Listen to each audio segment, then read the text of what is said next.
Now listening to the Flip Nose podcast powered by Calier Basketball Apparel. Go inside the mind of Patrick Sumugat as he dabbles about the local scene culture, homegrown figures, and whatnots here in Winnipeg.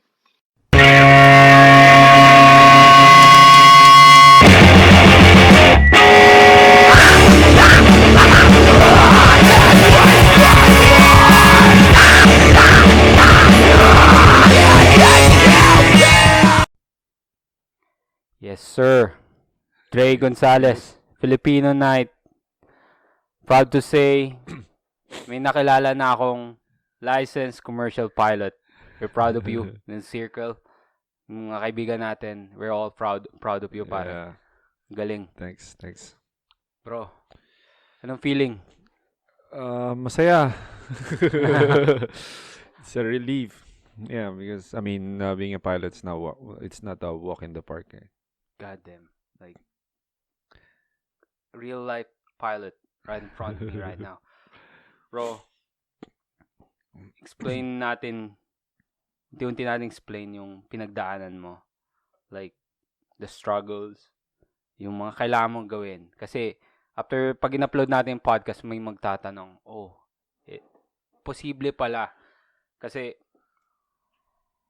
like, coming from like, ang imigrante tayo eh.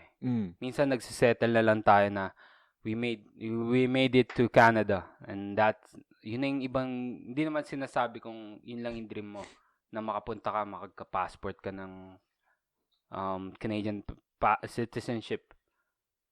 Pero god damn it, you're commercial pilot now, bro. Yeah. So, the journey? The journey, bro. Paano ba? Started 2017 when I was working. So, dati pinangarap kong maging working student. Nung nasa Pilipinas ako, tingin ko cool na cool yun eh. Sa mga palabas, aga mulak, ganun. Oo, working student sa fast food, tapos mag-aaral ka, ganun. Parang cool niya. Tapos hindi ko nagawa yun sa Pilipinas. Siguro narinig ako ng universe, tapos dito siya nangyari. Hindi pala siya madali. Na-follow kita ng religiously. Hindi naman ako stalker. Kasi yung mga inspiration mo, yung mga ginagalawan mo, medyo may similarities tayo. I see you as a determined person. Bro, sino mga inspiration mo? Sino mga mentor mo? Sino mga libro mong binabasa? Wala akong mentor na personally. It's more of, books. Siguro, books. Tapos, sabi nga nila, you're the average of the 5 people you surround yourself with. And with books, it's almost like being surrounded by the authors. Eh. Hoarder ka ba ng book o tinatapos mo talaga yung mga libro? Ano ngayon yan eh? Nagte-trending ngayon yung topic na yan eh. Bili ng libro, hindi tuloy namin mabasa. Just for the sake of owning and posting it on social media. Oh no, I read books because I only buy the books that I'm interested in. Really Mostly self-help books, self-help books, philosophy and human evolution. I see you as parang estudyante ni Boss Elon Musk. Bro. Elon Musk, yeah, of course. And yeah, you just it's not that you're trying to imitate his result kasi masyado nang he's beyond our reach to follow his footsteps. Pero, success leaves clues. If you want to be successful, just do what those successful people do. They read books. Average CEO in America reads 1 book per week. And an average American reads only 1 book per year. So, that's the difference. See, you're injecting knowledge to this podcast. Bro, linilegitimize mo talaga yung mga... Kasi, ang goal ng pod talaga, like, especially to help, like, immigrants or ang maging hub siya ng mga people who do good or can be, like, role model ng Winnipeg. Mm-hmm. And, god damn it, you're a commercial pilot, man. Like, what the... Yeah. Nagba-basketball lang tayo. And, isa pang, sa'yo, tol.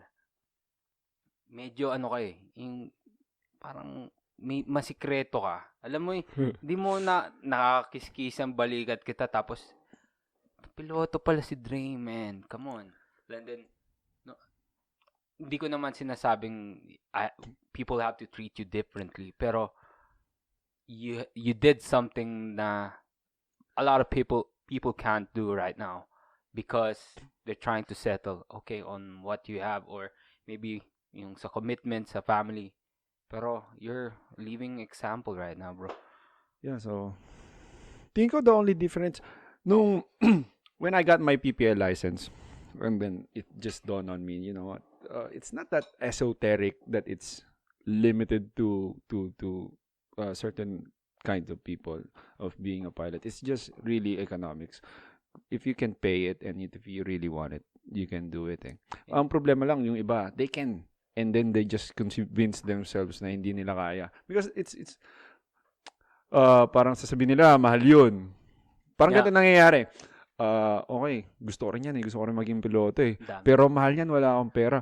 And yet makikita mo sila, I mean, how many millennial Filipino immigrants have cars? Magkano ang lisensya ng private pilot license? It's right now an average would cost you 13,000. Magkano yung sasakyan nila? And they're financing what?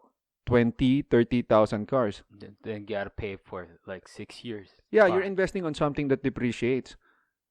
Diba? So, after 5 years, that car will not have the same value. But yung license mo, isa ka sa mga keep you forever.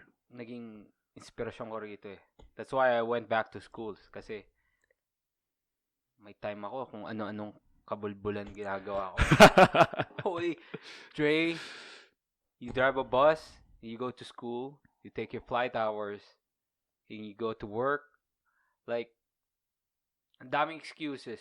Like, pwede mo yung sinasabi mo, pwede mong halimbawa sa gusto kong maging basketball player. Kaso, isasabi, ang liit ko Madami agad excuses. So, I see you as a determined and a positive person na parang pag may sinabi sa'yo na hindi naman, paano bang sasabi? May halong inggit tapos medyo may halong negative. Parang dinideflect mo lang siya agad, pre. Oh, yeah. You don't surround yourself with negative people, I guess. Oh, malaking bagay din yun. Because we are organic creatures, so osmosis. So, if you surround yourself with 4 broke people, you'll be the 5th broke. So, if you want to be broke, then surround yourself with broke people. Yun nga tapos I just realized days before that ganun nga na you really become who you surround yourself with, their ways of living. The more time you spend with them, even if it's wrong, it becomes a norm para sa'yo. Bro, sa Pinas siguro, alam mo meron kang this drive and determination. Pero nga yung circumstances of life, let's be real, financial status, yung mga responsibility mo, siguro must like drive you crazy. Like, nasa Pinas ka, tapos may ability ka, alam mo may ability ka, kaya lang, right now, wala kang magawa.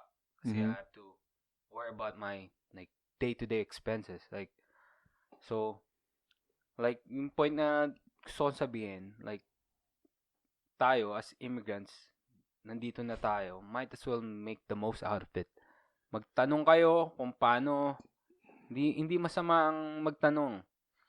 Tapos, like, ayaw akong maging offensive, pero iwasan nyo yung mga detractors nyo kasi ayaw nila ikaw umangat Kasi sasabihin nila, bakit pa may sweldo ka na, full-time na yung trabaho, may benefits na, di ba? Like, you left a high-paying job. Like, no shit. Hindi easy, madaling decision yun. Sa normal na nakakausap mo na hindi ka maintindihan, may trabaho ka na ba't ka pa malis dyan, di ba? Yeah. Before I resigned December, so I'm trying to finish yung flying hours ko. And I think I'm in the it was deliberate, hindi naman siya aksidente, that I'm in a good position that I can take more risks because I'm single. Mhm. So a lot of people, they can take as much risk as I did. It's because there are people that's dependent on them. Okay. Yeah. So if you don't have that kind of responsibility yet and you still have a dream, might as well don't put yourself in a situation that Di mo maalis na yan. don't put yourself in a situation na to create people depending on you. So that you can take more risks and Bro, ganun like, lang. mamaya, tatanungin ko kasi madami akong napapanood ng mga pilot movies. Recently, pinanood ko yung kay Tom Cruise. Like, Made in America. Made in America. Kasama yan, di ba? As notion yan, oh shit, pilot, rockstar. Bro, ano bang, on side note, ano bang nakikita mo sa taas na hindi namin makita rito? Ano bang talagang, oh shit, hindi mo ma-explain. Wala namang ganun feeling. It's especially the more you fly, Nagiging normal nagiging na lang. normal na sa'yo eh. So it's a norm for you and it's an extraordinary experience to the non-pilots.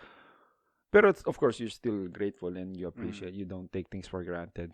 So it's wala lang. No, you just fly. Hindi ba siya, kasi kung ako, lalo, first time kong makita yung ganung view, para bang salamin ba, yung nakikita ko sa baba, parang reflection ba ng, yan, that's your 8 to 5 job. Like, may routine, di ba? Kanan ka, kakaliwa ka. Pero yung freedom mo nandun ka, bro. Mhm. Parang yun ang gusto kong tanong sa'yo. Ano bang meron sa taas, bro? Ano ba meron sa taas? Wala, yeah, it's freedom. So of course, Bilog. walang traffic light. Flat ba yung earth, bro? I think you need to fly 80,000 feet before you can see the curvature of the earth. Kaya if you're lower than that, it would seem flat. Okay.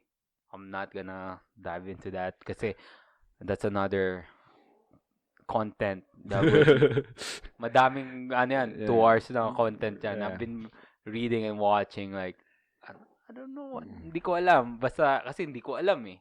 Hindi ako pwede mag-comment sino ba ako. Pero ayun bro. Ano ba yung mga common na misconception about flying? Ano ba yung pwede mong dalhin, pwede mong mga weird questions. Kasi eventually may magtatanong siya, lalo lasing. Bro, pwede ka bang magdala ng ganito?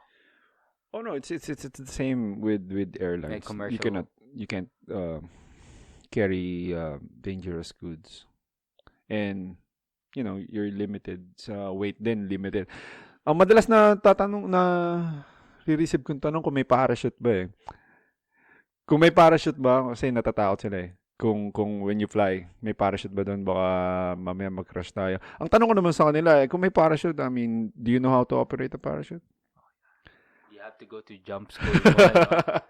You need 10 jumps para you can jump on your own. Sa tol, di ba? Like, yung statistics, it's much more safer pa rin sa taas, di ba? Totoo naman di ba? Hindi mo lang kasi, oh shit, kasi yung norm sa atin yung car accident. Normal lang sa atin yun. Pero, naman naririnig araw-araw doon. Kaya, hindi ko mag-get yung mga sinasabi, hindi, that's dangerous. Kaya, ayun. Lalo ikaw, bro, yung feeling nung mag-isa ka, yung first time mong, oh shit, lumilipad na talaga ako. Anong, describe mo naman. Yung first time ko nag-solo, so, ano siya it's a milestone para sa mga student pilot. So, you actually get a certificate for your first solo. Wala, magaang. So, you fly faster and better. I bet natatanda mo lahat ng detalye nun. Oh. Pag-angat, paglapag. Yeah, ako dito may pinindot pa ako. It's almost the same with when flying with instructors. It's just that it's just lighter and you're on your own. So when you land and you're still alive, it's I would say it's an accomplishment. So Like, like for like a normal flight hours sa school, gaano ka tagal mong kailangan bunuin yun? O gaano ka, usually normal duration, it will take you how long? For what? To To get like your flight hours. all your competence? Mm. Yeah, so it highly depends on learning curve. So iba-iba eh. Siguro Iba-ibang ikaw, tao. I see you as a fast learner, bro. Hindi Kasi rin. determined ka eh. Hindi rin yun. I mean, I hope so, pero I don't know. Like for me, my old profession, they said it's 90% art, 10% science. How do you describe it? Like Learning? learning. Well, there's a problem kasi with learning eh. There's a problem with learning with the school system. They teach us what to think, but they don't teach us how to think. Pero ngayon, thanks to technology, that we are, this information are one click away. So there's a lot of things. Oh, they teach us what to learn, but they don't teach us how to learn. Parang ganun. It's a matter of memory eh. You don't know what you don't remember eh. Parang memorization, di ba? Ang education system ng parang iba yung kinigrade ka sa natatandaan mo. Yeah, ganun. Pero after school, like give it 2 months and you forget everything na pinag-aralan mo ng 4 years because they don't teach you how to learn. May magbabasa ka rin talaga ng libro, no? Yan, and YouTube, things like that. Tapos and how the brain works, parang ganun. Like it's a big help that you understand how the brain works because sometimes you're not motivated to study. Alam mo yan, wala kang gana, pero you think it's your mood and it's normal. But whatever you're feeling, it's just a product of your brain chemistry. Tinetest din ba yung yung reflexes mo doon, yung critical thinking mo, yung pag may mangyaring ganito, there's A and there's B and there's C and there's D, like you have to like no kasi so when depende sa eroplano, each plane has its handbook so that you need to read from cover to cover almost, and there are common emergency procedures that you need to remember. Nandun na yan eh. Tapos, alalahanin mo lang. Paano yan? Single ka, di ba? Parang Spider-Man yan eh. Bakit? What do you mean? Siyempre, oh my God, like, pagka alam nilang pilot ka, shit, iba na yun. Parang, you think so? Ako hindi ko, wala akong nakikitang epekto eh. Wala nga akong nakikitang epekto. That's the sad part eh. Subukan mo I don't go out eh. That's the thing eh. Or maybe I've been watching like masyado sensualized. It's pag nasa Hollywood na eh. So it's not that. Catch Me If You Can. Or maybe before kasi iba naman talaga. Iba yung panahon noon eh. Oh my God. Like things you get away na with respect siguro in terms of people's prejudice, siguro pag naka-uniforme kang pilot, you automatically have this credibility and they will treat you differently, di ba? I mean, tol, yung sa mga next steps, you can apply like a bigger plane. Yep. Yung gusto ko tanong sa'yo, right off the bat, di ba may power kang, oh shit, he's being rude and rowdy. Di ba nasa captain? Yeah, it's the discretion of the captain to totoo ba yung kunyari pag they can send you out? Emergency landing kami sa next airport tapos ikaw yung cause, that guy is gonna cover parang nabasa ko lang siya recently. I'm not sure if he's gonna cover it. What But if he can't? Paano kung walang what if he can't? Mo, No. So, I don't think so. Lang yun. Pero I don't think so. But they would for sure. I mean, if it's really necessary, then they're gonna land. Okay. But it would cost them a lot. Call mo yan, di ba? Captain siguro. Out. Sibak. Tapos, isa pa mga gusto kong tanong sa'yo. Sana pala nag-poll ako sa mga tropa yung mga gusto kong tanong. Yeah, like, I've seen Captain not Captain Phillips, Sully. Ikaw ba dapat ang last man to go out? Yeah, of course. Ikaw 'yon. Yeah, you're the captain of yun this ship. pag sumibat ka agad. It's more of moral thing. Okay. Na pag ikaw yung nauna, then it and you're alive. Okay. It's a Okay. shame. Diba? I mean, it's your responsibility eh. Weird Hollywood questions ang So, pero they teach you naman yan, di ba? Lahat yung protocols nyo, di ba? Like, and again, babalik ako sa... not just treat you, actually, they train you and test you every 6 months from sa airlines for those emergencies. They test every 6 months. Well, ano ba tawag doon sa test na yun? Sa mga flight school, napapanood ko yun, parang pinaikot-ikot ka. Totoo ba yun, bro? Spin. Yeah. Tapos, It's part kailangan of mo the flight test. yung reaction mo dapat, makapag-react ka agad. You're gonna put yourself there in that situation and recover. Sa pang question ko. Like, lahat ng mga movies na lumabas, ano yung pinaka medyo accurate sa lahat ng mga pilot movies na... I think it's all accurate naman. Kasi, yeah. Even dun sa American Made, accurate eh. Nung binabaril siya, tinamaan yung isang wing niya. Tapos, kasi may fuel selector eh. So, yung fuel ng aeroplano kasi nasa wings eh. yung ano ba yung sa American Made? Like, yung binaril siya, tapos tinamaan yung... Like, yung mga ginawa niya, posible rin, kaya mo rin gawin yan, di ba? Yung pa-fly ng mababa, o yung...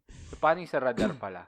May nagkwento pala sa akin, pares, nakalimutan kasi, nagtrabaho kasi ako sa airport, nag-x-ray ako ng bagahe. Then, friend nga natin, Tito Champ natin, sabi, alam mo ba, si Dre, para, what do you call that? Air traffic control? Bro, nakita ko yung nun, in critical thinking yung dapat napakabilis. Di ba? Kasi, bato ng information dun, di ba? Parang, kasi binasa ko rin yung brochure, para naglalaro ng chess dun, mabilis ka dapat saka mabilis yung pick up mo na. Which is, totoo naman, ikaw yun. Kasi sabi ko ako, medyo slow ako eh. Siguro sa epekto ng mga... But, yeah. Yeah, I mean, it's not for everyone. Yun, mahirap na trabaho yun. It's because it requires a lot of focus. Di mo tinuloy, na-bored ka, no? I took the exam. Tapos, I didn't receive any further calls, so maybe I didn't pass. They won't tell you that No, walang ganun. Holy, how do you know if pwede ka na, di ba? They wouldn't, not even, pwede mo ba sila tanungin? Hindi rin. Hindi. God damn, hirap na. Hindi. Paano kung nagbabang ka ng career mo? Shit, like, that's why you should not ngayon nga, wag mo munang don't count the chicks until the eggs unhatch. Ayun. Bro, babalik tayo dun sa... Tinanong ko lang yung mga... I would say, for me, stupid questions. Kasi gusto ko lang tanongin Hindi naman stupid question. I think it's valid question naman yan. So, like, what's next? What's next? Yun, after passing work? yung CPL. No, not yet. Until hopefully April. Ngayon, I'm studying yung instrument flying. How to fly instrument. So, what do you mean instrument? Instrument flying. So, pag umuulan, low visibility, may clouds. Tapos, you don't have any reference outside the plane. Walang horizon. So, you're just gonna rely on your instrument. Yung mga radar yan, pre, o radyo? Yung mga gauges dun sa... May stupid question. Yung mga gauges dun sa aeroplano, sa cockpit. And you're just gonna rely there kung anong itsura ng aeroplano. Buti na lang nasabi. Bro, totoo bang kailangan ko patayin mag-switch ako sa airplane mode? Does it affect your flying skills? Not necessarily. Ano lang yan? Just to like pinapastol mo lang yung mga tupa. Kasi pinakasimple, pag ginawa mo, ibig sabihin, it'll be a good crowd of good passengers in ano mo. Oh no, hindi. It's that's not the intention, I think. It's marami kasing radio equipment sa loob ng cockpit. So you have what 100 people on board and then they're all using their phones. It's gonna interfere with the radio. Isa pa. Ito recent na ano. I used to fly a lot pero nung pag-land ko rito, 5 years, ang laki ng pinagbago. Ngayon, they can offer Wi-Fi access na. Paano nangyayari yun, bro? Well, you can access Wi-Fi with even on airplane mode. Like, sino Kaya carrier pwede. nun? Paano yun? They're using satellite God damn it. So, they're not using providers like telco. They're using satellites para to provide internet. Kaya mabagal. It's not as fast as compared when you're on the ground.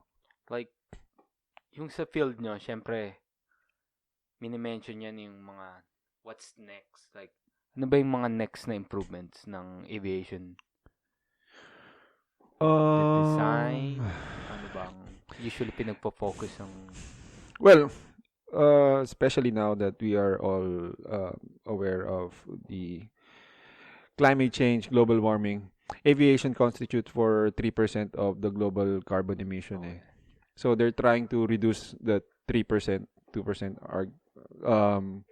carbon emission. So how do you do that is by converting to electric. Tito Elon. Tito Elon, yeah. But there's a lot of electric companies, startup na nangyayari. It's just imagining a big drone, parang ganun. A lot of companies are investing on it. Tol, babalik ako na kasi mga stupid question ko. Kailangan ko lang itanong kasi makakalimutan ko na yung mga babalik ako doon sa in all essence ng pod. Kaya bakit ka nandito? Sino ka? Kasi para maging inspirasyon ka ba? Lalo ng mga new immigrants. Like, bro, in essence, kung lalagay mo sa isang paragraph, paano mo na overcome yan? Overcome what? Like, kasi, like, pag tinanong ka, yung bata ka, ano ba gusto mo? Gusto ko lang maging police, pumbero. Hindi mo alam. Walang nagsabi sa'yo na, yung piloto is just a name. Even siguro, kung blessed ka na may kamag-anak ka magsasabi, ganitong kailangan mo mag-steps. Paano na-discover yan? Anong ginawa mo? Nag-research ka ba? Walang research. It's a matter of what do you want out of your life? I just wanted more. And bago ako before I picked aviation, I was actually contemplating whether to go on nursing or aviation. Back then, medyo homesick ako So I'm considering going back. So if I'm a nurse. Parang narinig ko nga yan, bro. If I'm a nurse here and then moving there, it's not a very logical decision. Pero pag nagpiloto ka, the salary will not be that different. You still thinking about but still you can go there. Taga saan ba sa Pinas, bro? Sa Caloocan, Fairview. Novaliches. Kabilang Caloocan kami. Sa Monumento kayo. Monumento kami. Doon kami sa kabila. Doon kami sa kabila. Malapit kami sa Fairview. Lagi rin yung muya ko, lagi rin kami nandoon sa Dami rin na rin, bro, na nag-iba. Kailan ka ba huling umuwi? Last year. God damn, pag umuwi ka na lalo, bro, baka may tarpaulin ka pa. Ba't ako may tarpaulin? Ba't ako may tarpaulin? Hindi ka na si Dre Gonzales. I'm not saying masama yung call center. Dre Gonzales, normal dude. Dre Gonzales, licensed commercial pilot. Bad motherfucker. Tingin ko it's just, well, modesty aside, you're being very modest, bro. It will only legitimize, siguro those people who know me for the longest time, na daldal ko, opinionated, ganun. Sino ka ba? I mean, and now you have something to back it up, parang ganun. You still play hoops, right? Mm-hmm. I I heard, may hoop dreams ka rin dati nung college ka, di ba? That just didn't pan out. Hindi para sa'yo, hindi para sa lahat ng basketball. Then like, yeah. Yeah, and you just play with the cards that you've been dealt with. And I bet meron ka na nito. Pero kung hindi, the next time makita ka namin, naka-aviator shades ka na, bro. Disclaimer, may binabagayan yun, ha? Profesyon. Basta marami nagsubok magsuot ng aviator glasses. Pero may binabagayan. Ngayon lalo ng, holy shit. Pre, ba yun? Last bago ko summarize lahat to. Anong feeling ng magulang mo nung, of course, it's a stupid question, pero anong sinabi nila sa'yo? Well, it's just my father. He's not very vocal, pero of course, he said he's proud. My son is a pilot. And that's enough. I see you as in 10 years gonna write a book, bro. I see that. Oh, marami na nga. I have a lot of book ideas that I wanna share with people, pero I wasn't able to make any draft. Tol, next podcast, we're gonna start, iba naman. Gusto namin ikaw makilala as Dre Gonzales. Hindi na as a pilot. Pag balik mo rito, gusto ko yung mga opinion mo. Kasi wala pa. Hindi pa natin, kaya ka nandito, bro. Sabi ko nga sa'yo, pinapalo ko tayo. Marami tayong pag-uusapan. Ngayon, pinakilala lang kita sa mga listeners. Commercial pilot, right in front of my face. Dre Gonzales. Bro, may YouTube channel ka. May Instagram, Facebook, Twitter, Snapchat. Yeah, it's all Dre Gonzales lang on all platforms. On all platforms. Follow nyo, guys, ang The Flip Nose Podcast. Salamat sa nagpa-follow sa Upside Hoops. Salamat. It's growing. It's becoming a culture now. Batiin ko lang ang mga listeners natin. Chris Reyes, Lance Perez, Jeff Lascano, Wilson Chu, Rajan Galvez, Jeffrey Rivera, God damn it. Mark Albania, give me a second.